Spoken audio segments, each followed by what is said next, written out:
మనం సిగరెట్ తీసుకున్నప్పుడు గానీ, ఆల్కహాల్ తాగినప్పుడు గానీ, ఎక్స్‌ట్రా మనీ పే చేసి, ఎక్స్‌ట్రా చీజ్ ఏయించుకొని బర్గర్, శాండ్‌విచ్ తిన్నప్పుడు గానీ, వాటి వల్ల హార్ట్ ప్రాబ్లమ్ వస్తుందని ఎప్పుడూ ఆలోచించము. కానీ ఎరెక్షన్ ఇష్యూ ఉంది అని చెప్పి డాక్టర్ సిల్డెనఫిల్ అంటే వయాగ్రా గానీ, టడలాఫిల్ గానీ రాయగానే దీనివల్ల నాకు హార్ట్ అటాక్ వస్తుందా అని అడుగుతారు. ఫస్ట్ క్వెషన్ అదే అడుగుతారు పేషెంట్స్. సో యాక్చువల్లీ ప్రశ్న మంచిదే.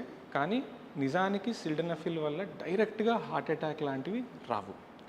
మరి ఎందుకు అందరూ అట్లా అంటారు అంటే, ఎవరికైతే ఆల్రెడీ హార్ట్ ప్రాబ్లమ్ ఉంటుందో, ఎవరైతే నైట్రోగ్లిజరిన్ ఆర్ నైట్రేట్స్ అనే మెడికేషన్స్ వాడుతుంటారో, వాళ్ళు సిల్డెనఫిల్ కూడా తీసుకుంటే ఈ 2 టాబ్లెట్స్ కలిసినప్పుడు అమాంతం ఒక్కసారిగా బీపీ పడిపోవచ్చు.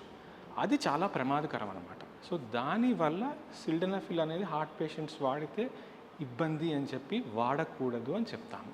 అయితే ఎవరైతే నైట్రేట్స్ ఆర్ నైట్రోగ్లిజరిన్ వాడుతున్నారో, ఎవరికైతే లో బీపీ ఉందో, ఎవరైతే లాస్ట్ 6 మంత్స్‌లో brain stroke or heart attacks జరిగినాయో అండ్ రెటినైటిస్ పిగ్మెంటోసా అంటే ఒక రేర్ ఐ కండిషన్ ఉన్న పేషెంట్స్ వీళ్ళు మాత్రం ఈ మెడికేషన్స్‌ని ఖచ్చితంగా వాడకూడదు.